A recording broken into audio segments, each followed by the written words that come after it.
Today, we have the Battle of the Big Cats, Part 2.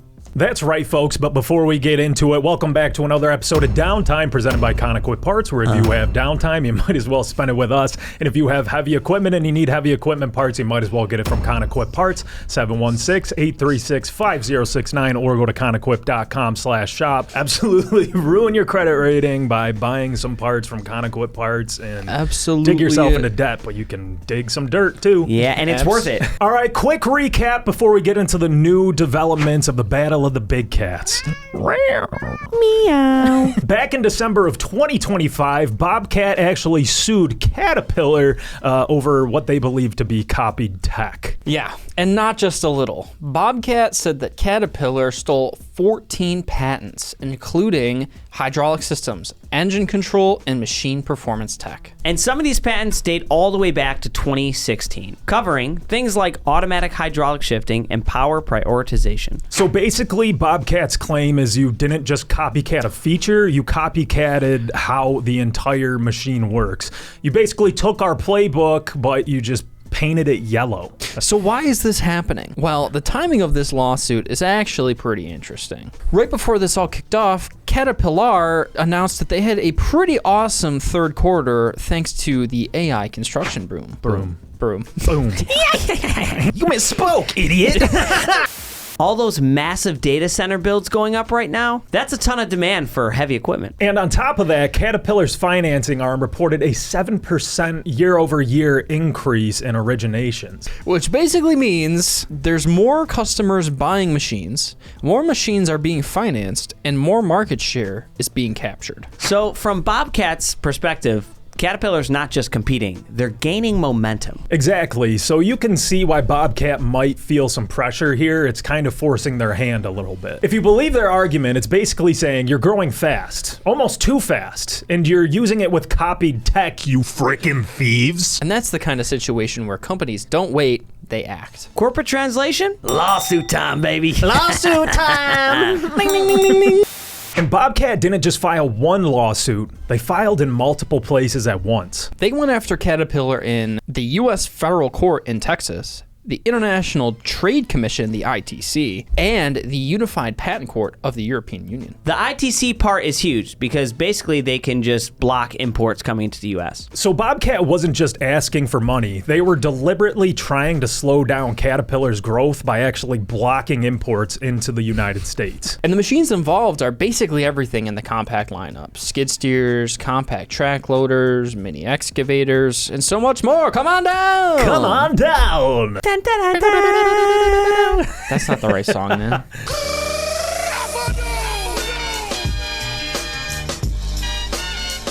Now that I'm realizing it did sound like John Cena's song. That's not what I was going for. So yeah, this wasn't just a jab. This was Bobcat going straight for the knockout punch in the first round. Now fast forward to March 24th, 2026, Caterpillar finally responds. I mean, they did passively respond to the initial accusations back in December, but now they're coming back with a vengeance. So not only did they deny the claims, they're actually countersuing now and claiming that Bobcat stole 6 of their patents. They stole 6 pairs of pants. Those are my pants! So now we've got a full-blown corporate slobber knocker cage match with my man, Macho Man Randy Savage. It's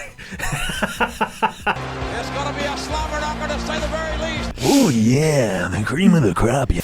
And by the way, this involves 20 total patents. Yeah, so this quickly went from a one-sided claim to an all-out Royal Rumble. Can I get a hell yeah? Hell yeah! Caterpillar's claims focus on key machine systems like attachment auto leveling, engine throttle control, which seems to be like a pretty big one, power distribution, and fuel efficiency optimization. So basically all the stuff operators notice on a day-to-day basis while they're bouncing around the cab. Which again, this is core functionality, not optional features. It's not like a cup holder, which really isn't an optional feature either. It's basically the stuff that keeps your bucket from turning into a catapult. So why is this a big deal?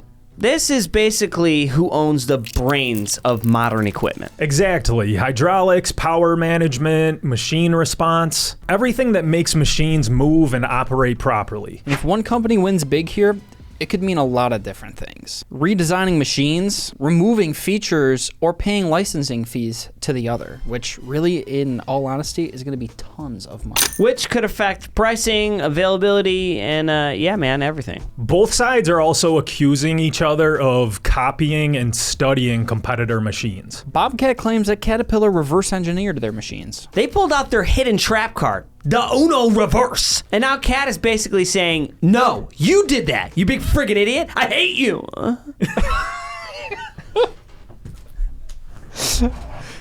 They even mention a competitive intelligence program, which is basically studying and analyzing a competitor's strengths and weaknesses and seeing how you compare. And it's technically legal, but there's a fine line here. And Andrew was actually accused of this just by taking some photos at a booth at ConExpo. Shout out Andrew. If you were at like Komatsu, they would probably kick you out, but I think you should just stop doing that. And then we got an interview with Komatsu. Boom. So why is this going down in Texas, where everything is bigger? Texas, where everything is bigger. This case is in the Eastern District of Texas, which handles a huge portion of the patent litigations. Like roughly 25% of U.S. patent cases go through there. Yeah, very strategic choice. It's like the Roman Colosseum of patent court cases, but instead of gladiators duking it out, you just got some nerds in suits and glasses saying really mean things to each other, big words that you can't understand. You know what I'm saying. And the real world impact, this is where it actually hits for contractors. If Bobcat wins at the ITC, Caterpillar machines would be blocked from entering the U.S. And that would hit dealers, inventory, and pricing. And if Caterpillar wins, Bobcat would obviously face similar restrictions. This isn't a one-way road anymore. Bobcat's also leaning into the fact that they created the skid steer market in the late 1950s. Yeah, and Caterpillar never entered until 1999. It's like a sibling rivalry where you want your sibling to be successful, just not as successful as you. So part of this whole situation is we've been here longer. This is our space. You stole our homework. So how long is this going to take? Probably a long time. Most of these cases with this many patents take years. So yeah, this is just the beginning, the inception, the kitten stages, if you will. And with both sides going this aggressive, neither of the sides are backing down anytime soon. There is no set trial date yet, so here's where things stand right now. Bobcat says Caterpillar copied them, Caterpillar says Bobcat copied them, and both are trying to block each other's machines. And guess who's the only guaranteed winner? The lawyers. Always the lawyers. And your mom. And your mom gets some! And that's going to do it for today's episode of Downtime, everybody. And I do want to mention there was a comment on one of the last videos saying I looked unpresentable, and I want you to know that really hurt my feelings. And if you want to talk about it more, 716-929-5066. Send us text, voicemails, whatever you want to be featured on an episode of Downtime. But until next time, be sure to tune in next week to enjoy your downtime with Downtime. Let us know what you want us to wear. Let me tell them, downtime, it's about time. Big bad problem, trying to strip it down line. Downtime, turning all the cash to dirt. Downtime, getting us back to work.